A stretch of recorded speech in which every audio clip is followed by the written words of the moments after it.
Tous les élus sont là. Merci à tous. Bonne soirée. Mesdames et messieurs, en vos grades et qualités, j'ai peur d'oublier, pour éviter d'oublier personne, mesdames et messieurs, chers collègues, mesdames et messieurs, chers amis riaumoises et riaumois, mesdames et messieurs, dimanche 22 mars 2026, les urnes ont parlé. Elles ont désigné la liste Riom demain, menée par Pierre Chassaing. Je veux lui adresser mes félicitations les plus sincères. Je sais que Pierre saura être à la hauteur de la confiance qui lui a été accordée. Il pourra s'appuyer sur une équipe dynamique, jeune et impliquée, prête à relever les défis qui attendent notre commune. Pour ma part, après 2 mandats à la tête de Riom, c'est avec émotion que je passe aujourd'hui le relais. Ces années auront été riches, intenses et avant tout profondément humaines. Mais si je quitte mes fonctions, je ne quitte pas ma ville. Je resterai un Riaumois engagé, attentif et mobilisé pour cette ville de cœur, avec ce regard à la fois bienveillant et exigeant que j'ai toujours eu à son égard durant ces 12 dernières années.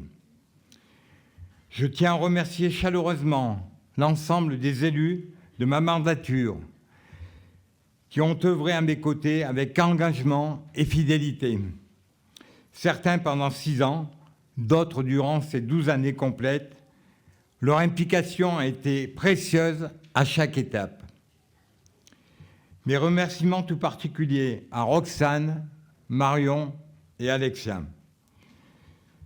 Je veux également saluer le travail remarquable des agents et des directeurs de la ville. Rien ne serait possible sans leur professionnalisme, leur neutralité et leur capacité à répondre chaque jour aux besoins de nos concitoyens. Vous pourrez compter sur leurs compétences et leur engagement pour accompagner ce nouveau mandat. Quant à toi, Pierre, je sais que tu seras à la hauteur. Des gros chantiers sont en cours, tu les connais parfaitement et j'espère que tu m'inviteras pour les inaugurations.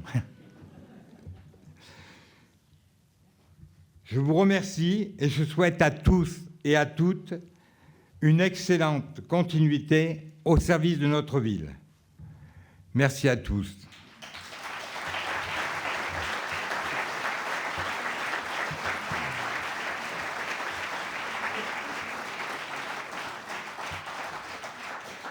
Alors, je dois officier encore 2 minutes, donc si vous permettez, vous allez m'écouter encore 2 minutes.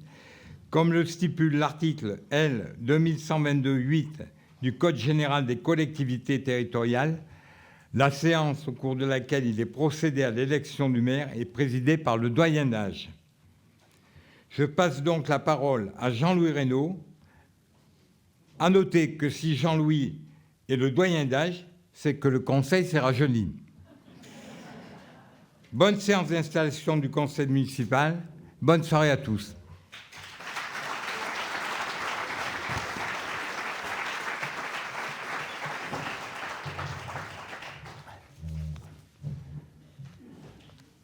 Je laisse la place, Jean. Merci. Officie bien. Oui, je vais essayer de faire aussi bien. Mais bonsoir à tous. Effectivement, je suis le nouveau doyen de ce conseil municipal. À titre personnel, c'est un statut pas très enviable, mais par contre, ce statut me donne le privilège d'ouvrir ce premier conseil municipal d'élection. Et je vais tout de suite procéder à l'appel des nouveaux conseillers municipaux. Barraud Tony.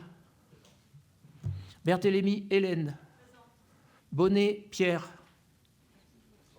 Absent, à donner pouvoir à Stéphane Genestier. Boucher Boris.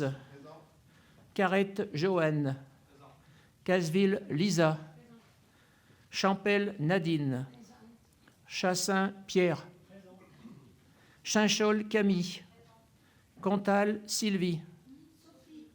Sophie, pardon, j'ai mal lu. C'était correct, l'écriture. Ferragne Emma. Genestier Stéphane. Gonzalez Hugo. Achani Karim. Lagoutte Mélissa. Lassalas Marc. Lyon Véronique. Maginot Marie-Françoise. Maran Valérie. Marga Valérie. Mejmont Marc. Moncaillou Lisa. Niort Nathalie.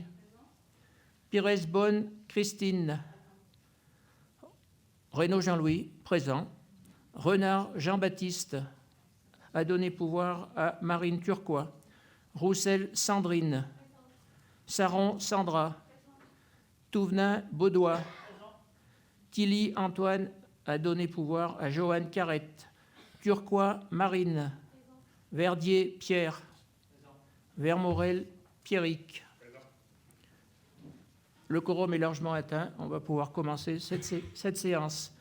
Nous allons commencer cette nouvelle séance du Conseil municipal avec à l'ordre du jour l'élection du maire et des adjoints, le vote des délégations provisoires données au maire et l'emploi d'un collaborateur de cabinet. Je vais demander au plus jeune d'entre nous ce soir, M. Hugo Gonzalez, de bien vouloir, s'il l'accepte, remplir les fonctions de secrétaire et de faire passer l'urne au cours du vote. Hugo, d'accord pour ça? Mais tu peux rester assis 5 minutes. De même, pour nous aider dans le cadre du vote des dépouillements, nous souhaitons 2 assesseurs, un assesseur par groupe. Le groupe de Mme Christine Pérez-Bonne peut-elle désigner un assesseur? Pierre Verdier, merci. Le groupe de M. Chassin peut-il désigner un assesseur? Parfait, merci. Je vais maintenant vous donner lecture des articles du Code général des collectivités territoriales relatifs à l'élection du maire et des adjoints. L'article L. 2122-7. Le maire est élu au scrutin secret et à la majorité absolue si, après 2 jours de scrutin, aucun candidat n'a obtenu la majorité absolue. Il est procédé à un 3e tour de scrutin et l'élection a lieu à la majorité relative. En cas d'égalité de suffrage, le plus âgé est déclaré élu. L'article L. 2122-7-2. Dans les communes de 3 500 habitants et plus, les adjoints sont élus au scrutin de liste à la majorité absolue sans panachage ni vote préférentiel. Sur chacune des listes, l'écart entre le nombre des candidats de chaque sexe ne peut être supérieur à 1.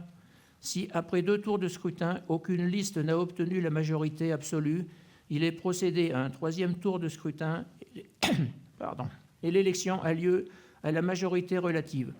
En cas d'égalité de suffrage, les candidats de la liste ayant la moyenne d'âge la plus élevée sont élus. Le dernier, L. 2122-8, la séance au cours de laquelle il est procédé à l'élection du maire est présidée par le plus âgé des membres du conseil municipal. J'en ai fini avec la lecture que je devais vous faire de ces articles. Je vous propose maintenant la candidature de M. Pierre Chassin comme maire de Riom. Y a-t-il d'autres candidatures pour la fonction de maire? Personne. Nous allons donc procéder au vote à bulletin secret. Vous avez pour cela des bulletins de vote blancs dans tous vos dossiers. Un isoloir est à votre disposition si vous le souhaitez. Nous vous demandons d'inscrire le nom du candidat de votre choix et de le déposer ensuite dans l'urne qui vous sera présentée par Hugo Gonzalez, si tu veux venir, et ses assesseurs, les 2 assesseurs qui feront le comptage. Je rappelle que ceux qui ont une procuration votent 2 fois. Et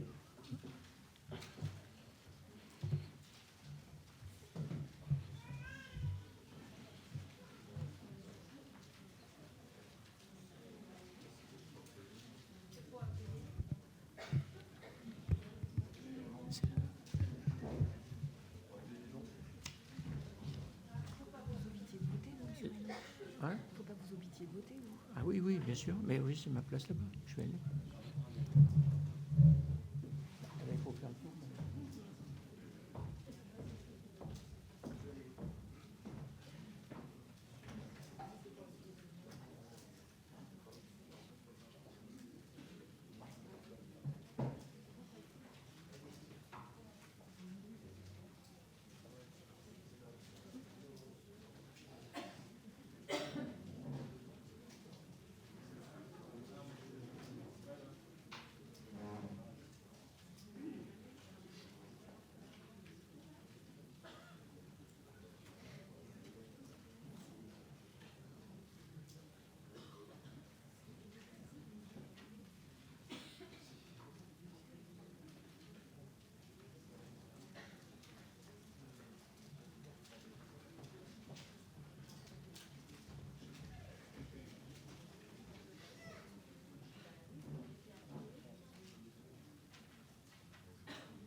ne pas oublier, ceux qui ont dit pouvoir votent 2 fois.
Chassaing.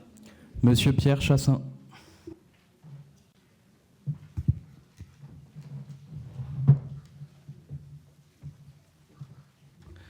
Monsieur Pierre Chassaing.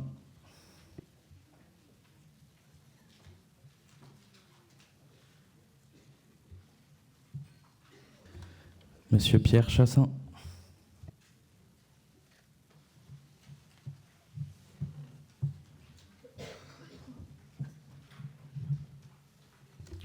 Monsieur Pierre Chassaing.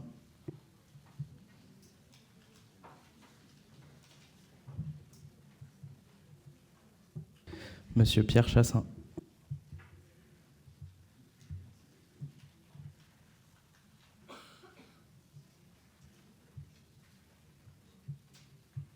Monsieur Pierre Chassaing.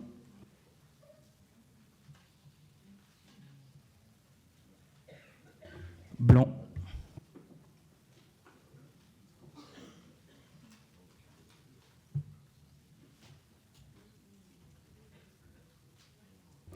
Monsieur Pierre Chassaing.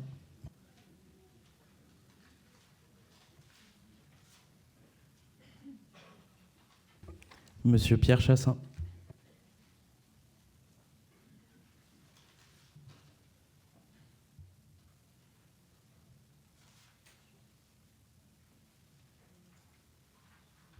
Monsieur Pierre Chassaing.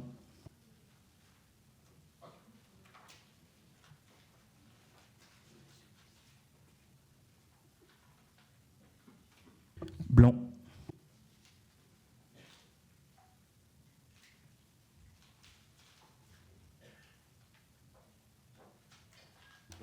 Blanc.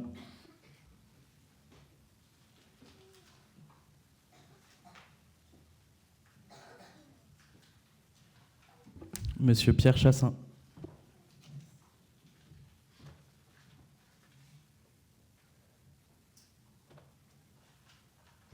Monsieur Pierre Chassaing.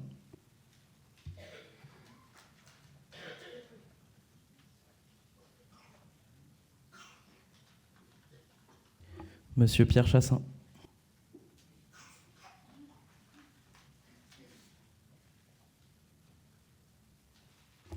Monsieur Pierre Chassaing.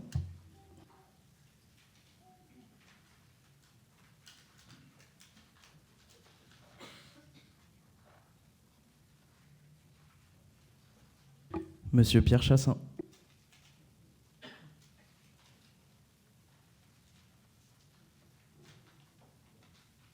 Blanc.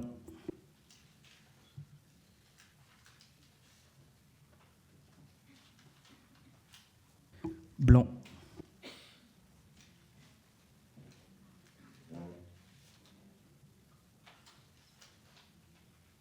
Blanc.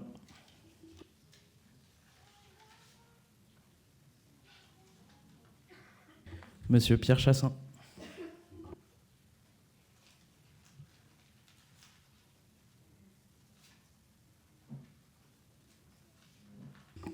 Monsieur Pierre Chassaing.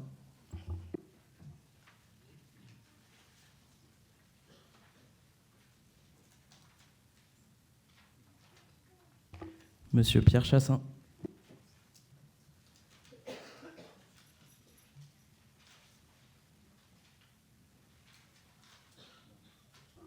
Blanc.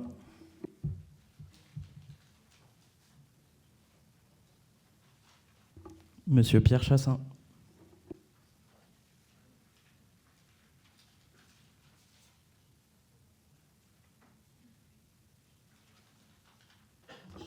Monsieur Pierre Chassaing.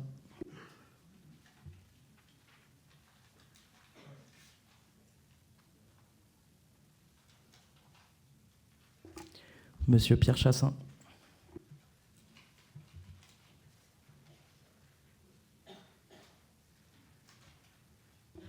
Monsieur Pierre Chassaing.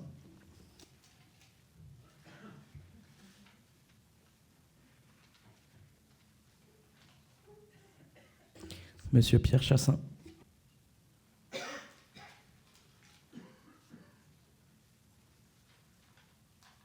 Monsieur Pierre Chassaing.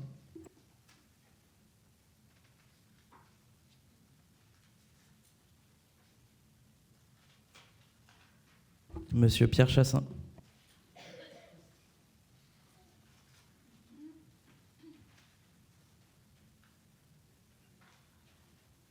Monsieur Pierre Chassaing.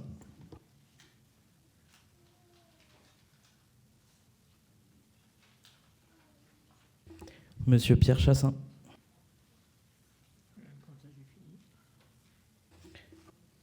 Oui, je vais me passer la feuille. Je me passe la feuille une fois qu'ils auront fini. Ok. Merci. Donc on avait bien 33 inscrits. Pardon ? Ah oui, excusez-moi.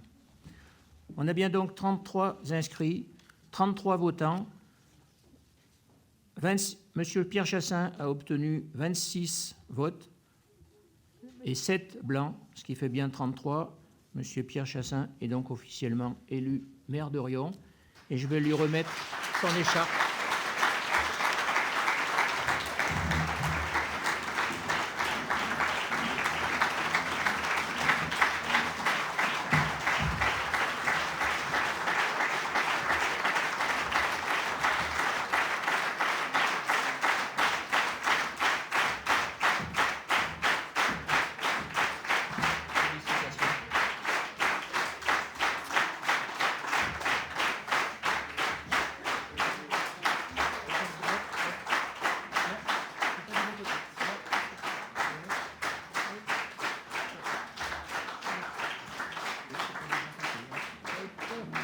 On va y arriver. Qu'est-ce que tu m'as fait comme ça? Non, le bleu est là. Le bleu comme ça. Voilà. Voilà.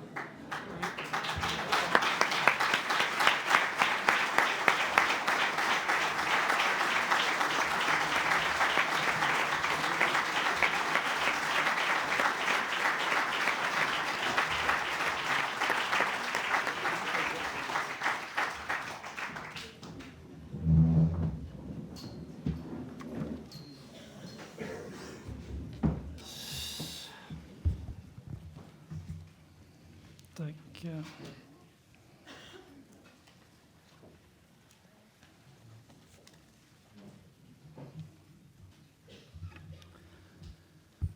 Bonsoir à toutes et tous, mesdames et messieurs les élus, chers Pierre, que je ne vois plus, cher Pierre, ainsi que tous les élus qui t'ont accompagné dans les 2 précédents mandats, Monsieur le Président du Conseil départemental, cher Lionel, Madame le maire d'Enval, chère Béatrice, Mesdames et Messieurs les élus du territoire, Mesdames et Messieurs, chères Riaumoises, chers Riaumois.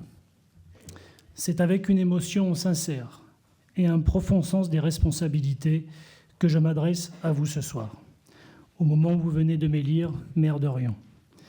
Je mesure pleinement l'honneur qui m'est fait, à la lumière de l'histoire riche et prestigieuse de notre ville. Avant toute chose, je veux remercier les Riaumoises et les Riaumois. Le message qui s'est exprimé dans les urnes est clair, net, sans appel. Ce résultat est une marque de confiance forte et je la reçois avec humilité. Cette confiance nous honore, mais surtout, elle nous oblige. Elle nous oblige à être à la hauteur, à être fidèles à nos engagements et dignes de la ville que nous aimons et que nous avons l'honneur de servir. Je souhaite également remercier l'ensemble des candidates et des candidats, toutes les équipes qui se sont engagées dans cette campagne municipale. Au-delà des divergences, chacun a contribué à faire vivre la démocratie, à porter des idées, des projets, des convictions. Dans une période où la défiance peut gagner du terrain, cette mobilisation est précieuse. Elle montre que Riom est une ville vivante, une ville qui débat, une ville qui s'intéresse à son avenir.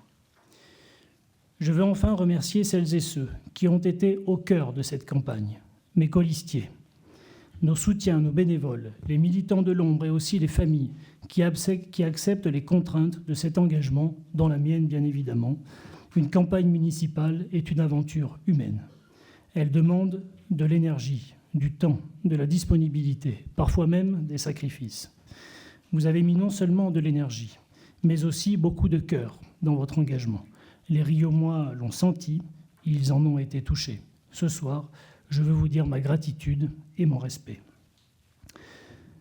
Mesdames et messieurs, aujourd'hui s'ouvre une nouvelle étape pour Riom. Une étape importante, une étape attendue. Une étape que nous aborderons avec une ligne claire. Agir avec sérieux, avec bon sens et avec une ambition lucide et audacieuse. Bon sens parce que la politique municipale n'a pas vocation à être un champ de bataille idéologique. Elle doit rester au plus près de la réalité, au plus près des besoins concrets des habitants et de leurs préoccupations quotidiennes. Audace parce que le monde change vite, parce que notre territoire évolue et parce qu'une ville qui se contente de gérer le présent finit toujours par subir l'avenir. L'audace, c'est elle qui tend nos actions vers l'avenir, nous invite à élever le regard pour trouver la juste direction. Nous aurons donc une action municipale tournée vers l'amélioration du quotidien, mais aussi vers la préparation de demain. C'est cela le bon dosage pour construire une vision équilibrée de notre action et de la ville. Améliorer le quotidien, cela signifie répondre aux attentes essentielles. La sécurité, la tranquillité publique, la qualité de vie, la propreté, la circulation, le stationnement, les services de proximité, le dynamisme du centre-ville, le soutien à nos commerces, l'emploi, la vie associative et culturelle, la place du sport, l'attention portée aux familles, aux jeunes et l'accompagnement de nos aînés. Préparer l'avenir, cela signifie anticiper les mutations, les enjeux de transition écologique, l'évolution des mobilités, la transformation de l'économie locale, l'attractivité de notre ville, l'adaptation de nos équipements publics, gymnases, écoles, infrastructures et espaces publics, de nos réseaux, de nos mobilités, et la capacité d'Orient à rester une ville forte et attractive. Vous nous avez accordé votre confiance avec l'espoir d'une stabilité. Une stabilité nécessaire parce que les communes et l'action publique en général ont besoin de continuité et de visibilité pour une plus grande efficacité. Je veux ici saluer celui qui, pendant 12 ans, a mis Riom en mouvement, Pierre Pécoul, avec les élus du premier puis du second mandat, où Pierre Pécoul me fait l'honneur de sa confiance. Notre ville est sortie de sa torpeur. Je ne pourrai pas vous faire la liste des réalisations nombreuses et essentielles qui ont vu le jour au fil de la dernière décennie. Je dirais même qu'il n'est pas nécessaire de le faire, tant les Riaumois en ont conscience et ont apprécié la qualité du travail réalisé. Merci aux maires et aux élus pour ce travail qui, incontestablement, a contribué à la victoire et à la confiance renouvelée du 22 mars. Bravo Pierre pour ton travail. Bravo pour ta vision. Bravo pour ton dévouement. Bravo pour ta défense acharnée des intérêts de Riom. Mais vous nous avez aussi accordé votre confiance avec l'espoir d'un renouveau, l'espoir d'une nouvelle impulsion et d'une énergie renforcée par l'arrivée, disons-le, d'une nouvelle génération. L'espoir d'une équipe qui, tout en assumant le bilan et les projets en cours, saura porter de nouveaux projets, de nouvelles méthodes et de nouvelles ambitions. Je veux le dire avec force, je serai le maire de tous les Riomois, de celles et ceux qui ont voté pour nous, bien sûr, mais aussi de celles et ceux qui ont fait un autre choix, de celles et ceux qui doutent, attendent, espèrent, de celles et ceux qui veulent simplement que leur ville avance. Être maire, c'est rassembler une ville, c'est protéger l'unité du territoire. Cette unité est d'autant plus importante que Riom s'inscrit aujourd'hui dans un environnement en pleine mutation. Nous le voyons tous, notre bassin de vie évolue, les équilibres se redessinent, les coopérations se renforcent, les défis s'accélèrent. Nous avons la chance d'être au cœur d'un territoire dynamique, au sein d'une agglomération, Riom-Limagné-Volcan, qui bouge, dans un département qui avance, dans une région qui se transforme. Dans ce contexte, Riom a une responsabilité particulière. Riom n'est pas seulement une ville du Puy-de-Dôme. Riom est un repère, un pôle, un point d'équilibre, une ville qui compte, une ville forte qui doit continuer à peser, à proposer, à entraîner. Nous avons la chance d'être non seulement à bord, mais surtout d'être à la barre de la trajectoire que prend notre grand bassin de vie. Et ce soir, cette responsabilité est encore renforcée par un fait important. Clermont-Ferrand a fait le choix du rassemblement et du ralliement à une dynamique commune qui court de Vichy à Brioude, en passant bien évidemment par Riom. Cela doit nous encourager à construire un territoire plus cohérent, plus fort, plus solidaire. Un territoire où Riom assume pleinement son rôle moteur, d'abord au sein de l'agglomération, puis au-delà. Cela implique une méthode. Et cette méthode, je veux la dire clairement devant vous ce soir. D'abord, l'humilité, parce qu'aucun élu, aucun maire, aucun conseil municipal ne détient seul la vérité. Nous devons rester lucides, ouverts, attentifs et capables de nous remettre en question, car le monde change vite et il n'y a rien de pire que les certitudes dans un monde qui bouge. Ensuite, l'écoute, une écoute réelle, quotidienne et sincère. Écoutez les habitants, écoutez les associations, les commerçants, les entreprises, les agents municipaux, les jeunes, les aînés. Une ville ne se dirige pas depuis un bureau, elle se construit sur le terrain. Puis, c'est le temps de la décision, car écouter ne suffit pas. Une municipalité doit trancher, un maire doit trancher, il doit agir, il doit assumer des choix clairs et explicables, en toute transparence. Et enfin, les faits, parce qu'une décision n'a de valeur que si elle est suivie des faits. Nous voulons une action municipale concrète, mesurable, visible, une action qui améliore réellement la vie des Riomois. Je veux également affirmer un engagement personnel. Je serai un maire disponible, un maire accessible, présent, un maire au contact. Et je veux que l'ensemble des élus de cette majorité le soient également, parce que la confiance se gagne dans la proximité, et parce qu'une ville comme Riom mérite une municipalité qui répond, qui explique, qui dialogue. Mesdames et messieurs, notre ville possède des atouts considérables. Son patrimoine, son identité, son cadre de vie, ses habitants, ses associations, son tissu économique, ses services, sa situation géographique stratégique. Mais aucun atout ne suffit s'il n'est pas accompagné d'une volonté politique claire. Cette volonté, je l'exprime ce soir avec sobriété mais avec détermination. Nous allons rassembler, impulser et faire avancer Riom. Nous allons le faire avec une équipe engagée, compétente et unie. Nous respecterons l'équilibre des finances publiques, car la responsabilité est une condition de la confiance. Confiance qui n'est d'ailleurs jamais acquise, mais qui se gagne tous les jours. Nous dialoguerons avec nos partenaires au sein de Riom-Limagné-Volcan, du département, de la région, de l'Europe. Je veux enfin adresser un message à l'ensemble du conseil municipal. Je souhaite que nous travaillions dans un esprit de respect, de dignité et d'efficacité. Les débats auront naturellement lieu, et c'est normal. Mais nous avons tous un devoir. Ne jamais oublier que nos concitoyens attendent de nous du sérieux, de la clarté et de la responsabilité.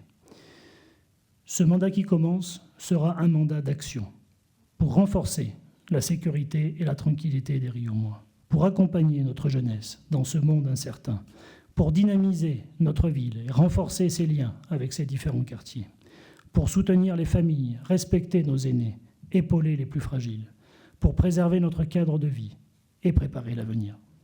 Ce mandat sera exigeant, mais je suis prêt, nous sommes prêts. Et je veux terminer en vous disant ceci. Riom peut être fier de son histoire, fier de ce qu'elle est, mais surtout fier de ce qu'elle va devenir. Avec vous, avec les élus, avec les agents municipaux, les forces vives et avec tous les Riaumois, nous allons écrire une nouvelle page. Une page de stabilité et de renouveau, de travail et d'ambition. Une page de confiance retrouvée et de projets concrets. Vive Riom, vive la République et vive la France.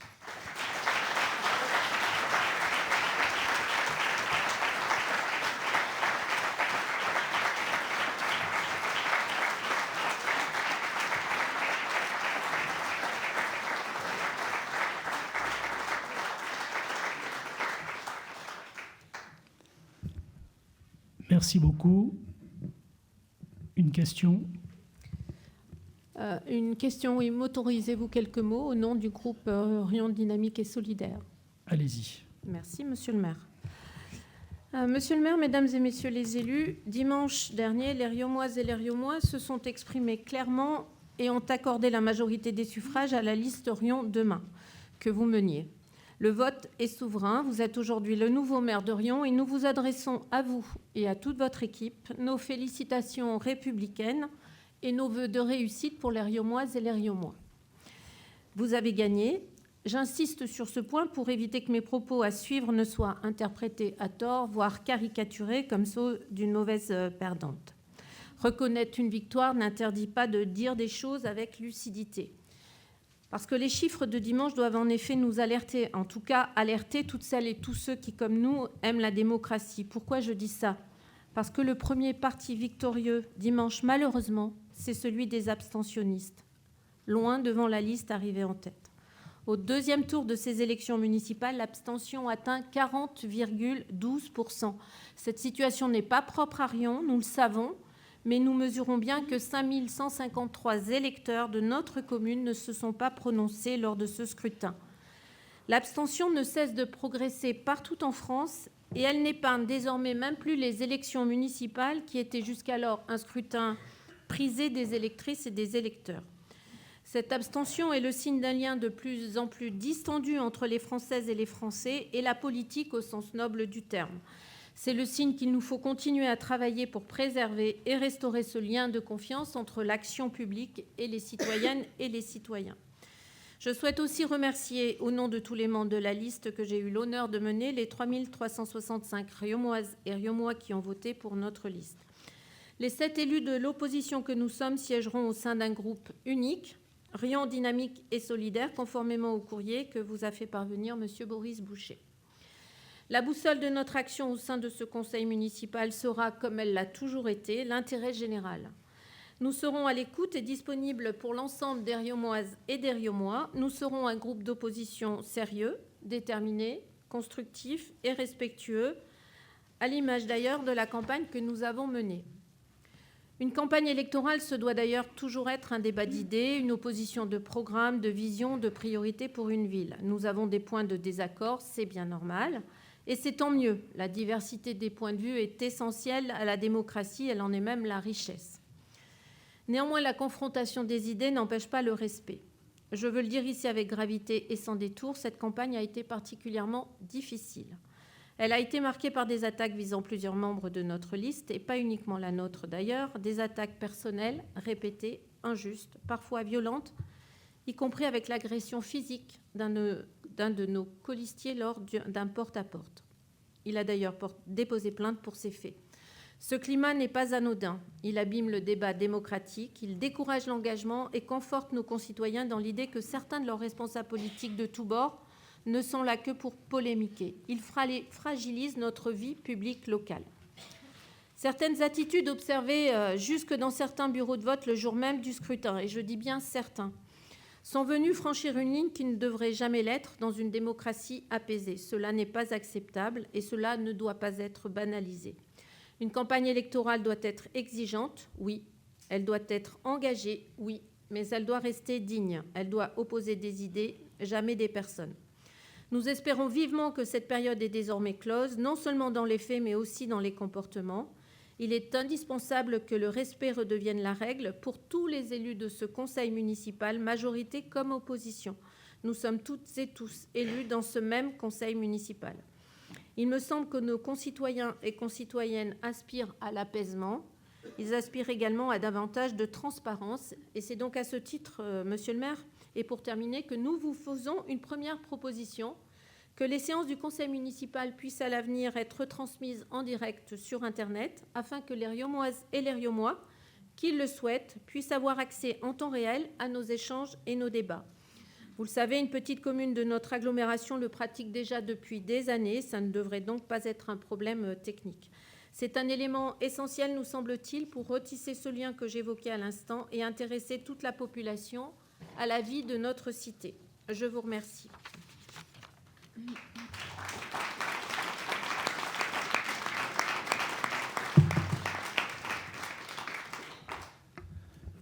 Merci. Je me permettrai de répondre à votre intervention en fin de conseil. Nous allons désormais passer au point numéro 2 de l'ordre du jour avec la détermination du nombre d'adjoints. Je vais vous faire lecture de l'article. En vertu de l'article L. 2122-2 du Code général des collectivités territoriales, le conseil municipal détermine le nombre des adjoints au maire sans que celui-ci ne puisse excéder 30% de l'effectif légal du conseil municipal, c'est-à-dire 9 adjoints. Je vous propose pour ma part de fixer le nombre d'adjoints à 8. Je vous propose donc de désigner à l'exécutif de la ville pour ces 7 prochaines années Monsieur Genestier Stéphane, premier adjoint. Madame Lagoutte Mélissa, deuxième adjoint. Monsieur Reynaud Jean-Louis, troisième adjoint. Madame Chinchol Camille, quatrième adjoint. Monsieur Barrault Tony, cinquième adjoint. Madame Maginot Marie-Françoise, sixième adjoint. Monsieur Carrette Johan, septième adjoint. Madame Saron Sandra, huitième adjoint. Y a-t-il un groupe qui propose un autre exécutif que celui que j'ai présenté ?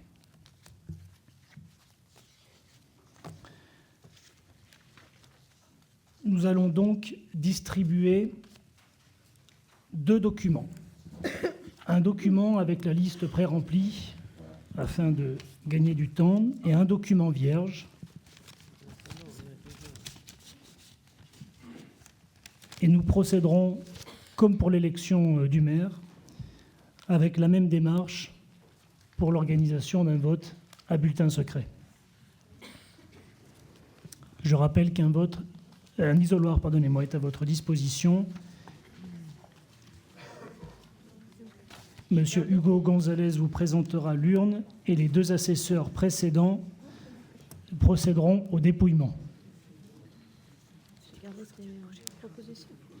Tu as vu que j'ai gardé tes propositions. Que j'ai tenu compte de vos propositions. Merci. Oui, parce que moi je veux bien les présenter, mais ça fait... Oui, c'est moi, je n'ai toujours pas vu que mais je vois bien. Oui. Mais je l'ai appelé, mais Jean-Michel, pour savoir s'il le voulait, parce que je ne voulais pas le faire sans son accord. Parce qu'après, ça sera ça.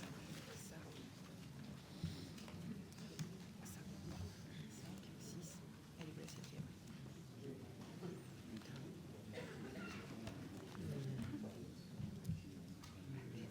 C'était collé. Non, je sais pas. On est tous là, nous. C'est bon. Oui, c'est l'élection des adjoints. Merci. La lecture de la charte locale, et après vous me l'avez mis là. Je demande.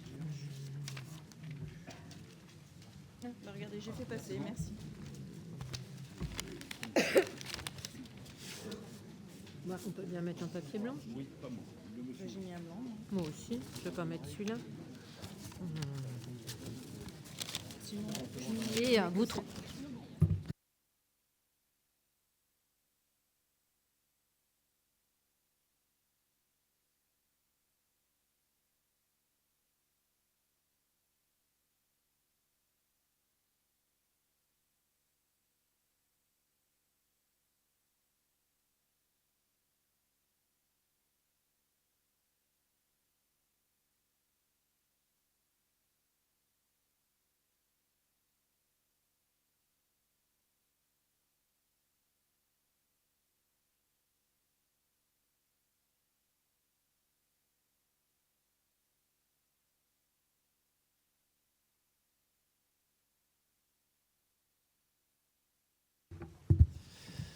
Monsieur Boucher.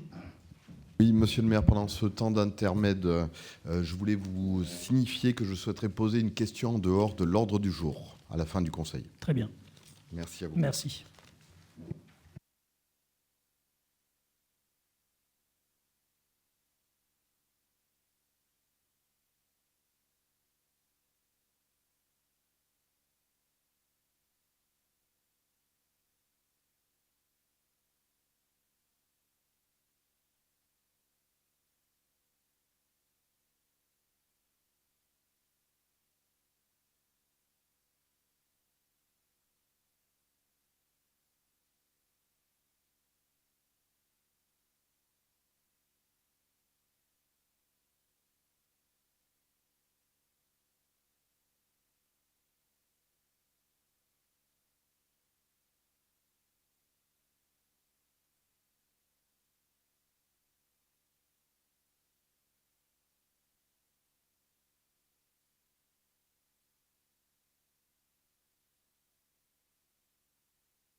Un vote pour la liste de Monsieur le maire.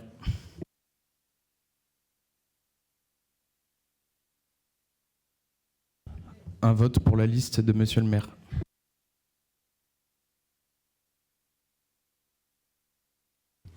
Un vote pour la liste de Monsieur le maire.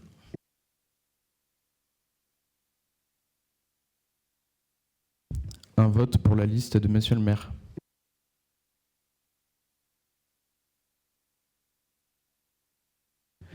Un vote pour la liste de Monsieur le maire.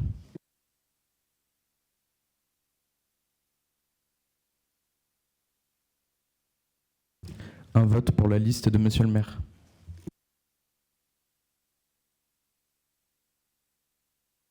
Un vote pour la liste de Monsieur le maire.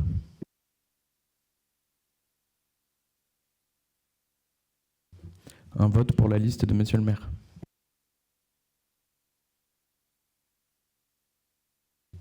Un vote pour la liste de Monsieur le maire.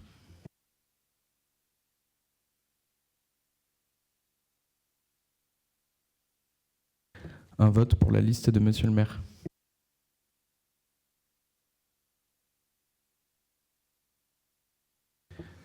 Un vote pour la liste de Monsieur le maire.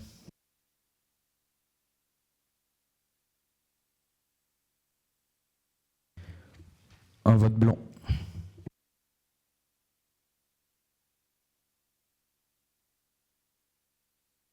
Blanc.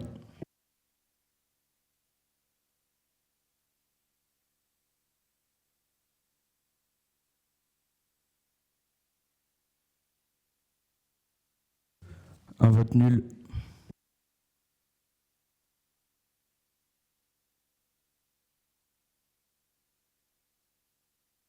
Un vote pour la liste de Monsieur le maire.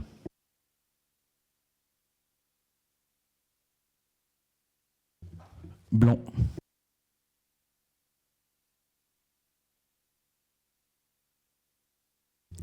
Blanc.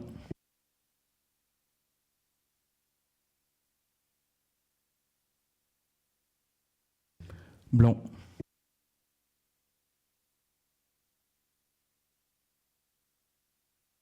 Blanc. Non, pardon. Un vote pour la liste de Monsieur le maire.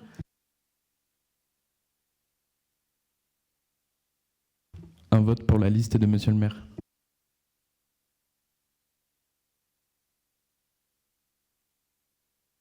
Un vote pour la liste de Monsieur le maire.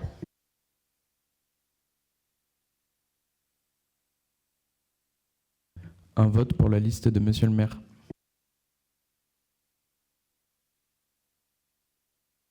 Un vote pour la liste de Monsieur le maire.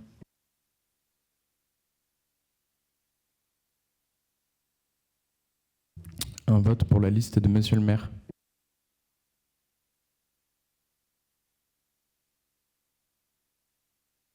Blanc.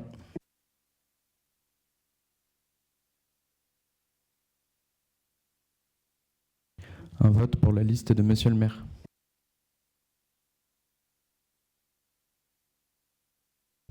Un vote pour la liste de Monsieur le maire. Un vote pour la liste de Monsieur le maire.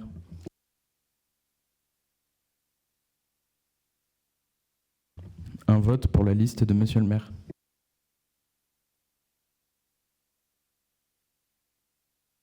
Un vote pour la liste de Monsieur le maire.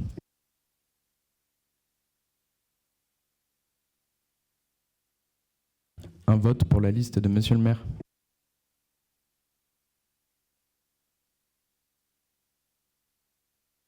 Blanc.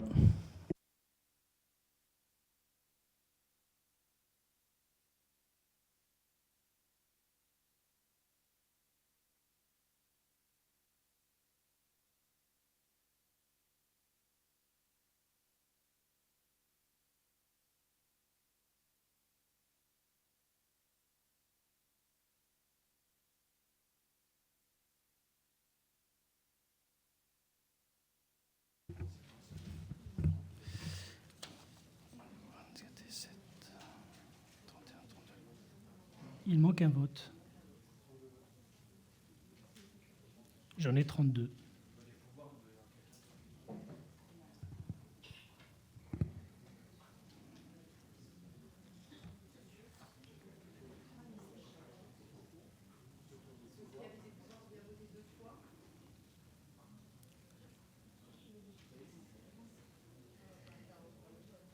Qui n'a pas voté?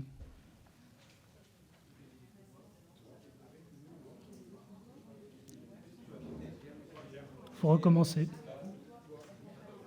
Ah, mais c'est moi qui n'ai pas voté.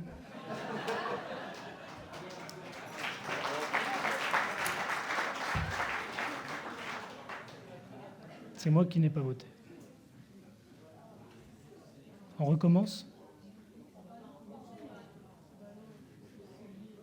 Ou alors, je peux assumer que mon vote ne soit pas secret si c'est pas problématique.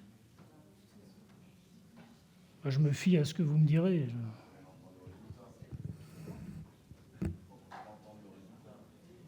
Bon. Donc,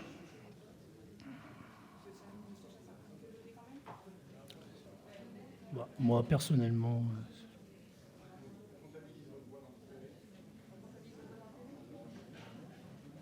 si tout le monde est d'accord, on comptabilise ma voix dans le PV et on rajoute.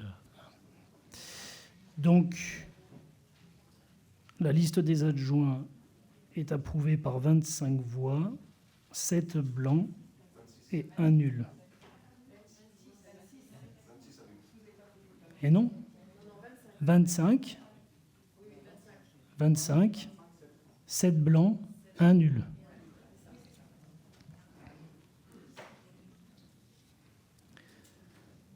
La liste des adjoints est donc adoptée. L'exécutif de la ville est donc constitué. Félicitations aux adjoints élus et je vais désormais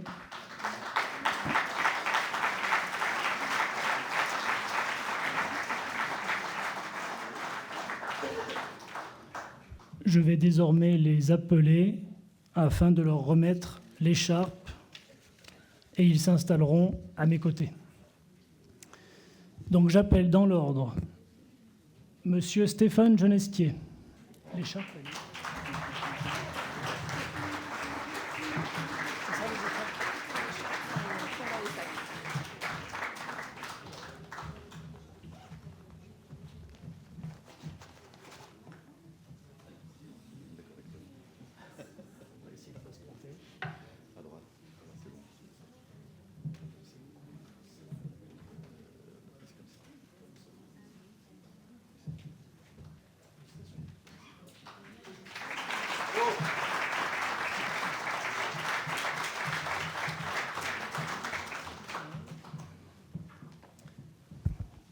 Deuxième adjoint, Madame Mélissa Lagoutte.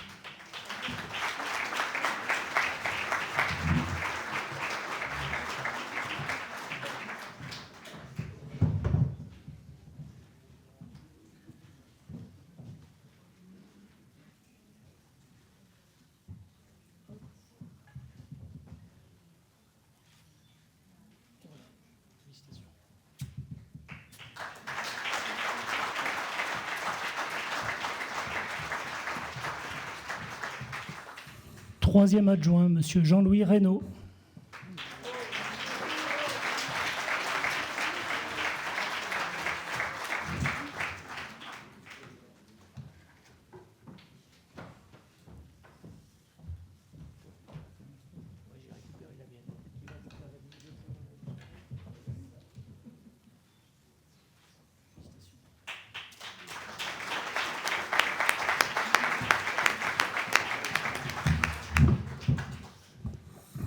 Quatrième adjoint, Camille Chinchol.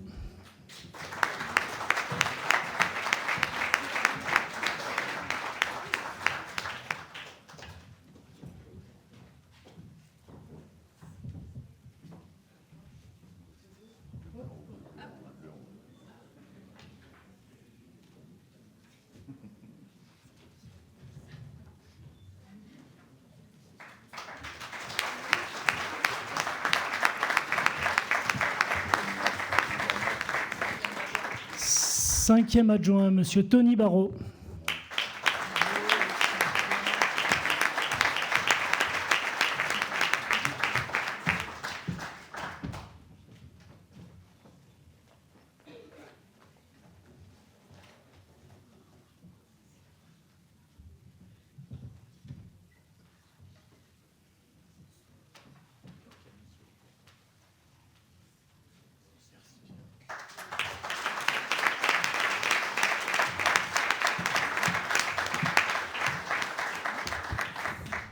6e adjoint, Madame Marie Maginot.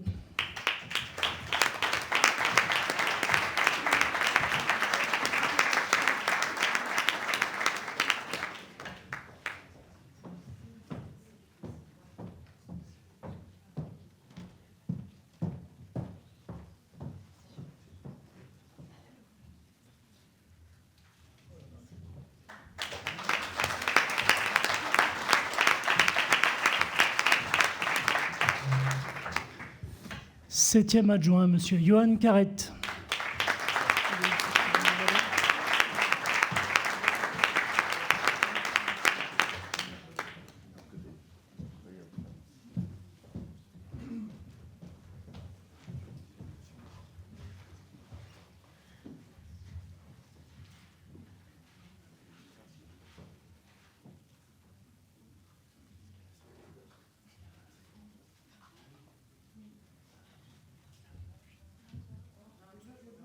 Non, dans l'autre sens. Plus tard, la députation.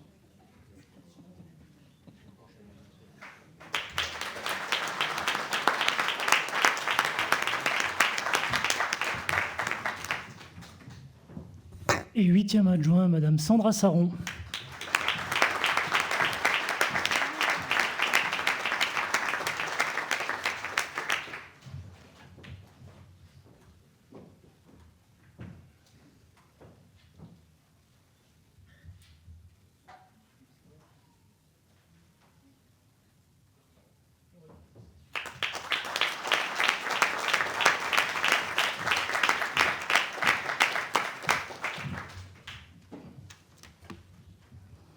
Hop. Je vais vous asseoir.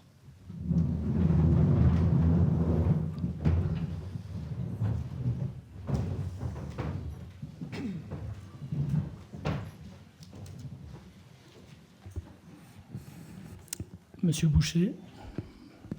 Merci, Monsieur le maire. Au nom du groupe de l'opposition, nous souhaitons adresser nos félicitations républicaines à l'ensemble des adjoints élus. Et une question, parce qu'on n'a pas encore l'occasion de tous se connaître. Et donc, à partir de la liste que vous avez présentée, je suis allé regarder qui étaient les candidats que vous présentiez. Et en regardant cela, le seul document que j'avais à ma disposition, c'était le trombinoscope de vos documents de campagne. Et du coup, je me pose la question, est-ce qu'il n'y a pas eu une erreur sur le doyen de cette assemblée? Parce que sur vos documents de campagne, apparemment, M. Reynaud ne serait pas le doyen. Il y aurait une doyenne qui aurait un an de plus sur vos documents de campagne. Donc, je voulais être sûr qu'il n'y ait pas eu d'erreur sur le déroulé de la séance. À moins que votre document de campagne soit faux, mais ça... Mais l'état civil est juste, et c'est ce qui compte. D'accord. Donc, c'est bien Jean-Louis Reynaud qui est le doyen. Donc, il ne faut pas se fier aux documents de campagne. De ce conseil municipal. Et ça vaut pour la majorité comme pour l'opposition. Merci, Monsieur Boucher.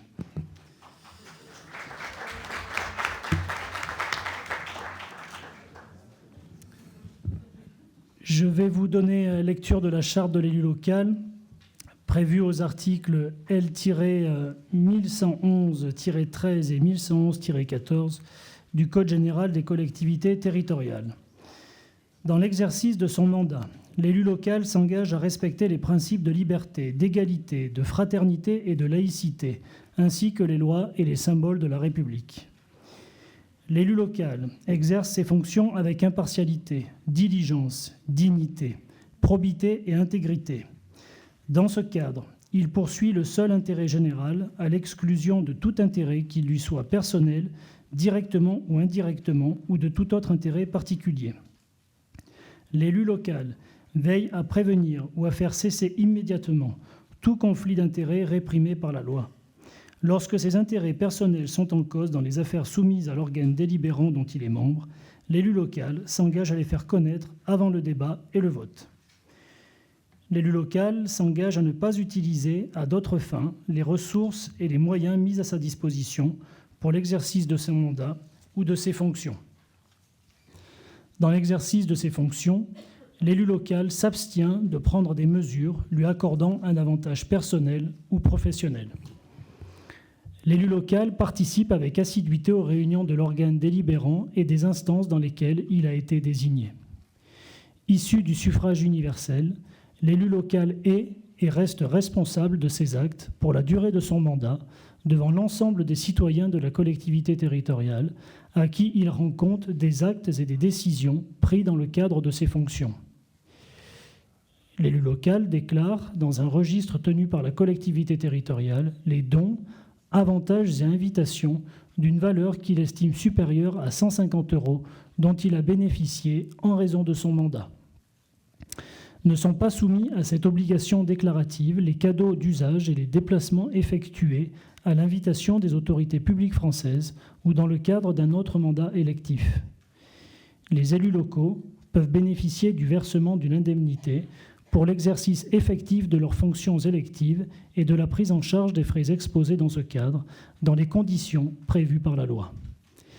Les élus locaux sont affiliés, pour l'exercice de leur mandat, au régime général de la sécurité sociale, dans les conditions définies à l'article L382-31 du Code de la sécurité sociale et à des régimes spéciaux définis par le présent Code. Les élus locaux bénéficient, à l'occasion de leurs fonctions, d'une protection organisée par la collectivité territoriale, conformément aux règles fixées par le Code pénal, les lois spéciales et le présent Code. Le droit à la formation est reconnu aux élus locaux. Il s'exerce dans les conditions fixées par le présent Code. Toute personne titulaire d'un mandat local bénéficie, dans des conditions prévues par la loi, de garanties accordées dans l'exercice du mandat et à son issue, et permettant notamment de concilier celui-ci avec une activité professionnelle ou la poursuite d'études supérieures. Tout élu local peut consulter un référent déontologue chargé de lui apporter tout conseil utile au respect des principes mentionnés à l'article L1111-13. Un décret en Conseil d'État détermine les modalités et les critères de désignation des référents déontologues. Lecture faite de la charte, vous trouverez dans vos dossiers un document réalisé par les cadres de la ville, par les directeurs. Oui, une question. Par les cadres de la ville, c'est le livret d'accueil des élus qui vous présente l'ensemble des services, le détail des services de la ville. C'est un livret qui est très complet, qui sera très utile pour les élus, adjoints et élus majorité comme opposition. Je remercie d'ailleurs les directeurs ainsi que l'ensemble des agents qui ont participé à la rédaction de ce livret. Il sera très utile pour une bonne prise de fonction. Ce dossier contient un certain nombre d'éléments, comme je viens de vous le dire, et pour certains, vous avez une enveloppe avec des codes d'accès qui sont les codes d'accès à la boîte mail, notamment pour ceux qui n'étaient pas élus dans le précédent mandat. Voilà, vous les trouverez afin de pouvoir vous connecter. C'est sur cette boîte mail que vous trouverez l'ensemble des informations liées à vos activités d'élus. Je vous indique également qu'après la séance, il faudra vous rassembler sur l'estrade pour la traditionnelle photo de groupe du conseil municipal. Et nous demanderons également aux adjoints de repasser l'un après l'autre pour un portrait individuel avec vos écharpes. Je vous rappelle également que le procès-verbal d'élection est assigné par M. Jean-Louis Reynaud, le doyen, les deux assesseurs et le secrétaire de séance, M. Hugo Gonzalez. Donc avant de passer au point suivant, peut-être voulez-vous intervenir ? Oui, tout à fait. Merci, Monsieur le maire. Chers collègues, merci déjà au service pour effectivement le livret qui est très complet et qui va pouvoir servir à tout le monde. Nous sommes aujourd'hui invités à prendre acte de la charte de l'élu local telle qu'elle est prévue par le Code général des collectivités territoriales. Cette charte est importante, elle rappelle les principes fondamentaux qui encadrent notre mandat. La probité, l'intégrité, la transparence et le respect de l'intérêt général. Mais soyons lucides, il s'agit là du socle minimal de ce que la loi impose à chacun d'entre nous. Or, la confiance des citoyens dans la vie publique ne se décrète pas, elle se construit, elle se mérite et surtout, elle se renforce par des engagements clairs, concrets et exigeants. C'est dans cet esprit que notre groupe Riom Dynamique et Solidaire a souhaité aller plus loin en proposant une charte d'engagement complémentaire. Et je veux ici le dire très clairement, cette démarche n'est pas circonstancielle. Dans le cadre de notre travail programmatique, nous avons toutes et tous déjà signé cette charte au sein de notre liste avant même les élections. Autrement dit, ce que nous proposons aujourd'hui au conseil municipal, nous nous l'appliquons déjà à nous-mêmes. Il ne s'agit donc pas d'une posture d'opposition, mais d'un engagement sincère, cohérent et assumé. Cette charte que nous proposons ne se substitue pas à la loi, elle la prolonge. Elle ne contraint pas, elle responsabilise, elle ne stigmatise pas, elle élève le niveau d'exigence que nous nous imposons collectivement. Elle prévoit notamment des engagements explicites en matière de probité, une transparence renforcée sur les conflits d'intérêts, des règles claires en cas de mise en cause ou de condamnation, une exigence de formation et de prévention, et une vigilance accrue sur l'usage des moyens publics et des formations.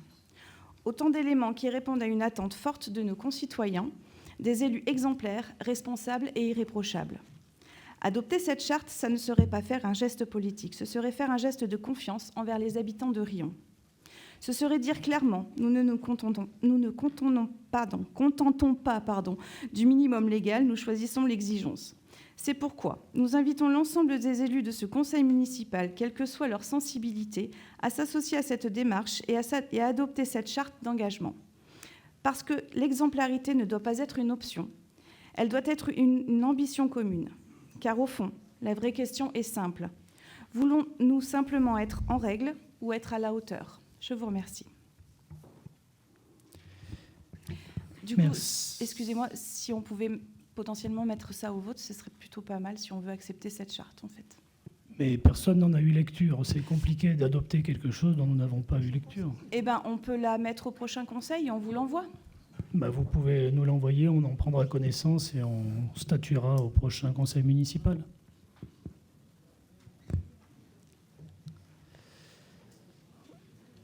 Je vous propose de passer au point suivant à l'ordre du jour, l'approbation du PV de la séance du 9 février 2026. Avez-vous des remarques ? S'il n'y a pas de remarques, je considère qu'elle est adoptée.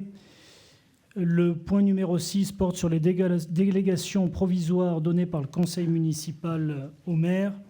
Donc, afin de pouvoir fonctionner dans des conditions optimales, durant les prochaines semaines, il est proposé au conseil municipal d'adopter les délégations provisoires ci-dessus qui vous sont présentées dans la délibération, strictement identiques à celles en vigueur jusqu'alors, et ce, de façon provisoire, dans l'attente d'une délibération attribuant les délégations permanentes au maire par le conseil municipal. Donc, je vous propose donc de vous le soumettre tel que c'était exercé dans le précédent mandat. Qui est contre ? Qui s'abstient ? Voté à l'unanimité. Merci. Dernier point à l'ordre du jour. Sur l'emploi de collaborateurs de cabinet, c'est simplement une délibération technique pour inscrire l'inscription budgétaire des crédits du collaborateur de cabinet de la ville de Riom. Donc là-dessus, vous avez les éléments qui vous sont présentés dans la délibération, et le conseil municipal autorise le maire à inscrire les crédits nécessaires au budget pour permettre le recrutement d'un collaborateur de cabinet au maximum dans les conditions rappelées dans la délibération, et à recruter sur cet emploi et à signer le contrat de recrutement à intervenir. Y a-t-il des oppositions, des abstentions ? Voté à l'unanimité. Merci. Je vous remercie pour ce conseil municipal. Je vous donnerai la parole, Monsieur Boucher. Juste avant, comme on a un certain nombre d'élus qui nous ont rejoints lors de ce conseil municipal, je vous propose de présenter les directeurs de la collectivité avec lesquels vous aurez l'occasion de travailler. Ils sont la courroie de transmission, ceux qui vont mettre en œuvre les engagements que nous avons pris auprès des Riomois. Et je vais donc leur proposer à chaque fois de se lever. On va partir du fond de la salle pour revenir jusqu'à Roxane. Donc nous avons au fond, peut-être vous pouvez vous lever pour que tout le monde vous identifie, Monsieur Jean-Philippe Loubegnac, qui est directeur de la promotion de la ville. Ensuite, nous avons Christophe Théron, qui est directeur de service informatique mutualisé, donc Riom et Riom-Limagné-Volcan. Nicolas Depré, directeur de la police municipale. Sabine Pérussel, directrice sport, ville et agglo. Renaud Colombier, directeur du CCAS et de l'Action sociale. Aurélien Fabriguet, chargé de mission à la transition écologique. Blandine Gauthier, directrice de la culture. Angélique Fayet, directrice des affaires financières. Caroline Montel, directrice des services techniques et de l'aménagement urbain.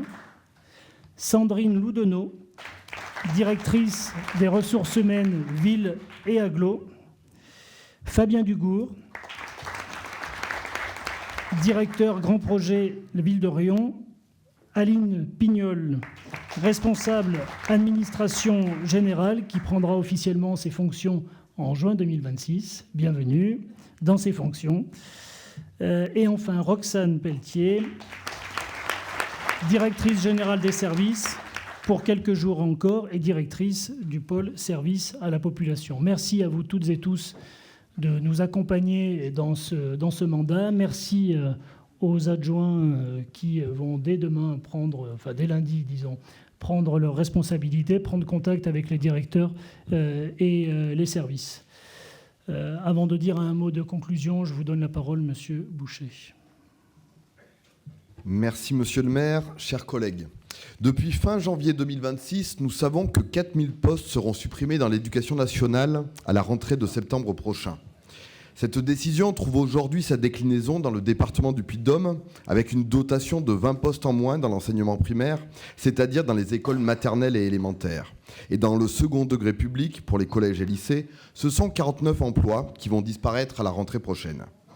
Notre commune ne va pas être épargnée par cette saignée dans le service public d'éducation, avec l'annonce lors du comité social d'administration académique de la fermeture d'une classe à l'école maternelle Jean Rostand et la fermeture d'une seconde classe à l'école Pierre Brossolette maternelle.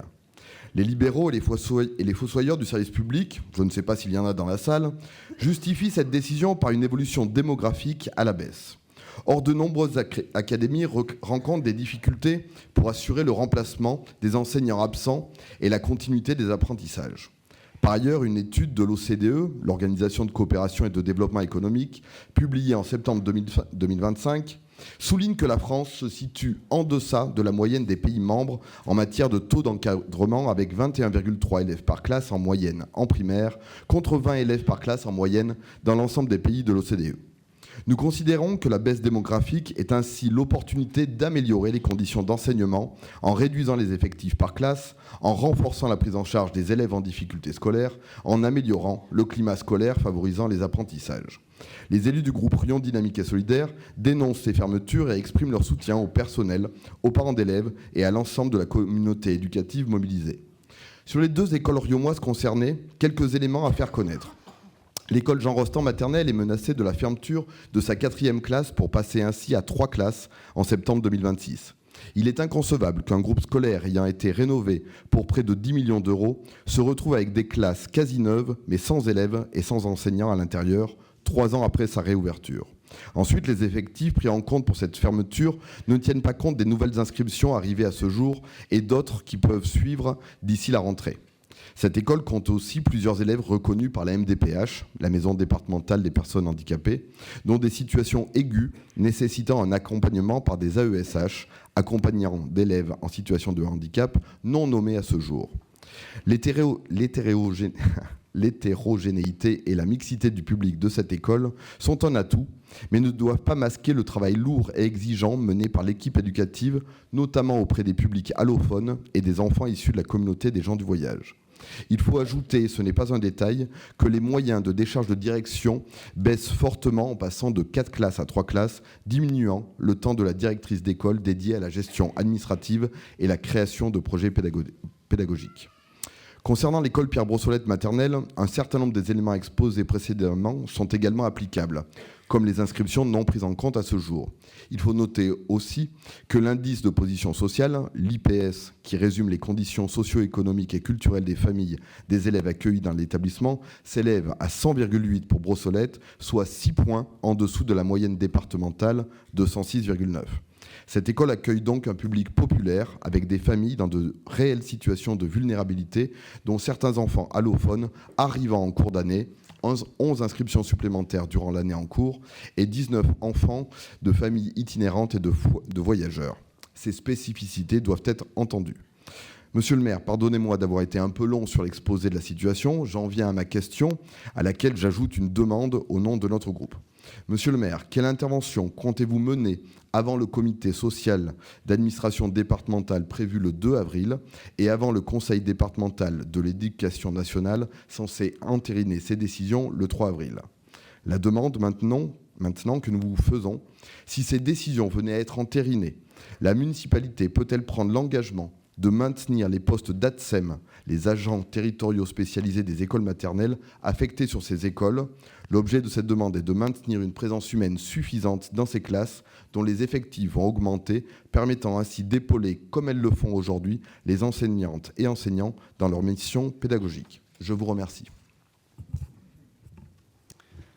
Merci. Quelques éléments de réponse. Alors, vous avez esquissé le nœud du problème qui a concentré beaucoup de notre énergie durant cette campagne. C'est effectivement la jeunesse, ce sont les familles et c'est la chute démographique à laquelle nous faisons face à Riom comme partout en France. Le nœud du problème est là. Nous avons moins d'enfants, nous faisons moins d'enfants et donc inévitablement dans les années qui viennent, on va vers les difficultés. On va vers les difficultés à l'école primaire, on va vers les difficultés dans les collèges, on va vers les difficultés dans les lycées. On est déjà en difficulté aujourd'hui dans nos crèches. Et donc, si on veut agir de manière pertinente sur le fond et dans la durée, il faut se poser la question, comment faisons-nous pour que nos habitants, pour que nos populations retrouvent le goût de l'avenir et retrouvent le goût de la vie. Et la vie, ça passe par les enfants. Ça, c'est le nœud du problème sur lequel il me semble que c'est une action politique de fond qu'il faut mener. Et cette action, je pense, doit être transpartisane. Sur la situation spécifique de Jean Rostand, nous avons d'ores et déjà été interpellés par les parents d'élèves. Je rentre en fonction à l'instant. Donc, je ne suis pas nouveau cependant, j'étais premier adjoint. Donc, on sait qu'on travaille de manière confiante. Et Pierrick Vermorel, qui occupait les fonctions d'adjoint jeunesse, a toujours cultivé des relations de travail confiantes et sereines avec l'éducation nationale et avec M. Senpin. Je sais qu'il y a des perspectives qui sont aujourd'hui esquissées par l'éducation nationale pour préserver la qualité de l'enseignement et aussi les postes. Pour le moment, voilà, j'ai des esquisses d'informations. On en aura effectivement davantage dès lundi. La priorité, vous l'avez dit, quand on investit sur un groupe scolaire comme nous l'avons fait sur Jean Rostand, c'est de pouvoir continuer à accueillir des jeunes Riomois, des petits Riomois, dans les meilleures conditions, à la fois pour leur avenir et aussi pour le personnel enseignant que nous accueillons dans nos locaux. Je précise que l'éducation nationale gère tout ce qui relève aussi de l'éducation, de l'instruction, du temps scolaire, et que la ville, pour sa part, prend en charge le temps périscolaire qui s'adapte effectivement lui aussi aux effectifs. Donc nous poursuivrons ce travail en confiance avec l'éducation nationale. Des pistes sont aujourd'hui évoquées pour s'adapter et pour préserver, en lien avec les équipes enseignantes, la qualité des enseignements. Dès lundi, nous serons en mesure d'agir plus franchement, la période de transition étant terminée. Et voilà ce que je pouvais vous dire sur ce point spécifique.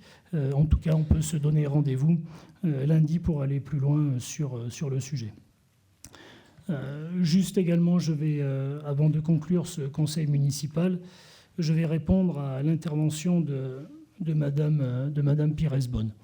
Un conseil municipal, je l'ai dit, c'est un lieu où il doit y avoir du respect dans les échanges, de la dignité aussi dans les prises de parole. Et ce n'est pas le lieu de polémiquer ou d'importer dans le conseil municipal les bruits de campagne électorale. Jusqu'à la moitié de votre intervention, Madame Pires-Bonne, j'avais bon espoir que vous alliez respecter la promesse de votre propos introductif. Cependant, je n'ai jamais considéré que révéler une vérité dissimulée en campagne constitue un outrage, ni une agression. Quant à l'agression physique dont vous parlez, vous me dites avoir déposé plainte. Une plainte, ça se qualifie pénalement. Et j'attends avec impatience les conclusions qui seront rendues de cette plainte, parce que je peux rendre, je rends, la valeur de mes colistiers. Je sais ce qu'ils ont fait, je sais ce qu'ils n'ont pas fait, je sais ce qui peut être instrumentalisé dans une campagne. Et pour ma part, je suis parfaitement rassuré quant au comportement irréprochable de mes colistiers, dont vous semblez aujourd'hui interroger l'intégrité. Ah non, mais je n'ai pas dit ça. Je n'ai pas dit que c'était votre colistier ou un de vos colistiers. J'ai dit qu'un de nos colistiers à nous a été agressé physiquement et qu'il a déposé plainte pour ces faits. Je peux vous donner mon intervention écrite, il n'y a aucun souci là-dessus. Oui, je n'ai accusé aucun... Très bien, très bien, autant pour moi. Il faut écouter. Oui, il faut écouter, il faut entendre. Mais je vous remercie, Mme Pires-Beaune, d'être toujours aussi disposée à donner des leçons. Vous devriez d'ailleurs aussi en donner à votre équipe, puisque vous savez aussi qu'une main courante a été déposée au commissariat de Riom pour 2 de nos colistières qui, le jour du droit des femmes, ont été intimidées physiquement par vos colistiers. Donc, vous voyez, je vous renvoie aussi la responsabilité des leçons que vous semblez ce soir me donner. Et je vous rappelle...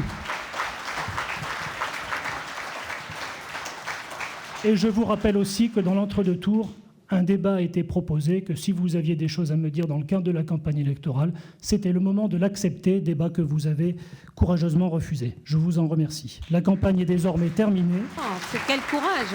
Et je peux vous dire que l'exigence de vérité, de justesse et de justice sera toujours présente dans ce conseil municipal.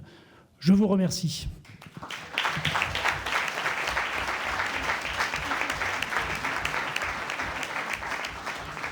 Je vous invite désormais toutes et tous à prendre le pot de l'amitié. Merci beaucoup. Et à de se rejoindre pour la photo, pardonnez-moi.